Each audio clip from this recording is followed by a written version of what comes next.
Hello.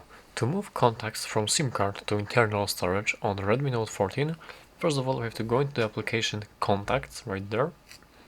And as we are in the contacts, let me show you, I currently have two contacts on my SIM card.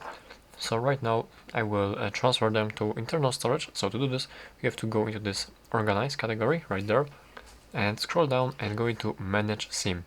You go in here, and here you select where to save the contacts. You select the contacts which are on your SIM card, and you change the where to save them, the location, and you want it to save it to the internal storage. So let's select the device and simply press the import button.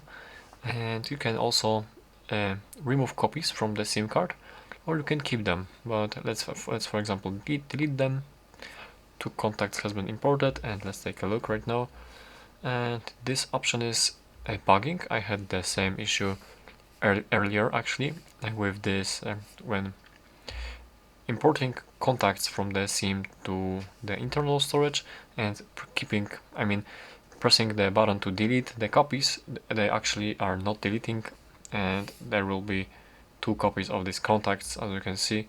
One is on the internal storage and the other one, as you can see, is on the SIM card.